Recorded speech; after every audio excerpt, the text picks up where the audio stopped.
All right, everybody, it's Mike here from Replica Airguns with my Umarex Markpoint. This is a .177 caliber pellet pistol, and it's a break barrel spring piston design. So if you want to check out the specifications, details, close-up video, check out my tabletop video that I've already made.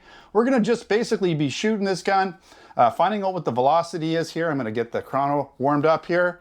So we're going to find out what the chronograph readings are for velocity. Going to average out 5 pellets, well, 3, maybe 3. If it's pretty consistent, I'll do 3 because it takes a bit to get this gun. You got to crank it.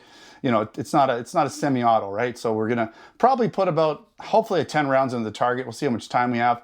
But let's get to it. Let's find out what the actual feet per second is. I am using about an 8-grain pellet. So these are lead pellets, and they are going to, you know, be a little slower than the Claim 400 using alloy. So let's just find out here. 213, not very impressive. Gotta say, maybe this is an alloy pellet shooter. Let's find out, maybe that was an anomaly. A little better, okay, 286. So, you know, if I'm getting close to 300, I'll be happy. You know, with an 8 grain as opposed to say like a 4 to 5, probably more of a 5 grain with an alloy pellet. Wow. We're warming up. I'm going to do some more because this gun seems to be warming up as we go. Those first, that one I smelled some dieseling, so that may have been a bit of a diesel. 270. I'm going to shoot 5 rounds. That one that was a bit hotter could have been dieseling because you'll smell the dieseling, the burning. So basically, 304. I'm just going to do one more, and I'm going to average them all out. Maybe I'll throw the top one and the bottom one out and average them out because sometimes if that was a diesel, it can affect it. Okay, it's wanting to shoot about 300 FPS. That's not too bad. I'm going to say this is about a 300 FPS gun. I'll throw the low and the high ball out. We'll average them out. So dieseling, just so you know, sometimes there's a bit of oils in the barrel, and the pressure of basically the air pushing the pellet causes what's called a dieseling. So it's like a mini little explosion where some of that oil burns off as like what would happen in a diesel engine under compression. And you'll get a little bit extra oomph, and it just depends on the gun and how much oil and the dieseling effect. It's very unpredictable. You're not gonna get consistent results when you're shooting and dieseling happens. Anyways, let's put a target up and find out what kind of accuracy we get. This trigger is a little heavy, a little funny to use, so that's gonna probably affect accuracy, but we'll find out. All right, I got a lot of crank into the barrel here to do. 10 rounds I'm gonna try and put in there. One's all ready to go. Let's see what we can get here. Just gonna rest on the sandbag and get right to it. Hopefully this trigger works for me. Okay, that didn't feel too bad. That's 1. Make sure I don't put these in backwards. I can't see worth garbage these days up close, but anyways.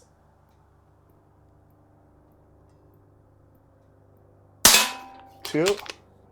I'm trying to do this fairly slow because I don't want to pull any. I might pull a few, I'm just saying, because this trigger is a little bit firm.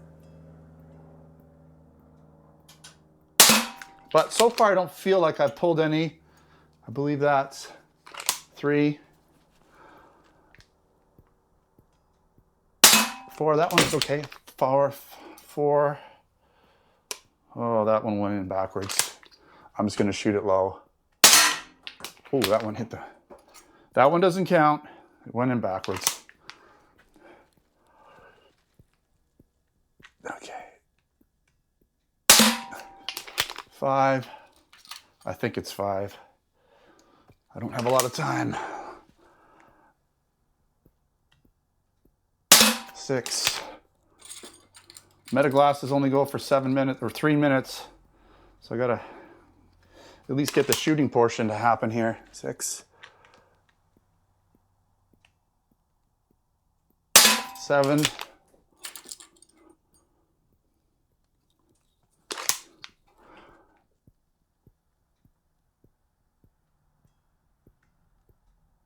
8. They're getting down there pretty good though. They're not taking too long. We're definitely shooting in the 300s, I'm gonna say. 9, one more, and then we'll check it out. That might be more than 10, but I think it's 10. Okay, we're gonna see if I pulled any. I'm looking and I'm seeing a fairly nice group there. with one that maybe I pulled here in the bottom. So we're gonna throw that one out. I might have even shot an 11. We got a 2-inch group. Vertically, really nice. Vertically, they were like, actually, sorry, vertically they were about 2 inches. Side to side, so horizontally, almost a 1/2 inch. If this one wasn't there, this would be a 1/2 inch grouping for sure, side to side, but about 2 inches top to bottom. Actually, not too bad centered. I was aiming right, basically just under the bullseye, so lining it up like that. So a lot of them were really close. I just slightly to the right, if anything, and slightly low. But that could easily be adjusted, you know, by just sighting it in slightly, just aiming a little bit higher and just to the, like, so basically I would, instead of aiming here, I'd probably aim right about here. So that would be my glasses aren't working, so that's the camera that I'm gonna be seeing it in. So aiming right about here, and I'd probably get more in the bullseye because I was aiming here and hitting here, aim here, you're gonna hit here. So not a lot of adjustments to have to accommodate for. Trigger is a little heavy, I gotta admit, but once you start shooting it, once I got, you know, 15 rounds in, I was starting to get used to it, and I didn't really pull many shots. If anything, maybe one. So it worked pretty good. It is kind of predictable when it's gonna release. It is shorter, it's just a bit heavy. And so keep that in mind when you're shooting this gun. You're gonna have to get used to the trigger a little bit. You also, I recommend it for bigger handed people just because the trigger is firm, the grips are kind of thick and chunky, and it is a chunky gun. Yeah, but you know, unfortunately, no way to put a red dot on here that I can tell. Maybe someone can figure something out, but the sights do work, so, and they are pretty close to being sighted in out of the box. At least this one was. All right, thanks for watching. Don't forget to subscribe. I'll put links in the description to buy this gun, hopefully over it, because it is an Umarex product. It should be in Canada and the US store, so I'll put links to both of those stores, where we also have air guns, BB guns, pellet guns, blank guns. Did I mention anything? I think I might have missed something. But anyways, we got a whole bunch of air gun related product, blank gun related product, and of course accessories and things like that. So check out replicairguns.ca for Canada, replicaairguns.us for the US. Thanks for watching. Don't forget to subscribe. Check us out on Facebook, Twitter, and Instagram.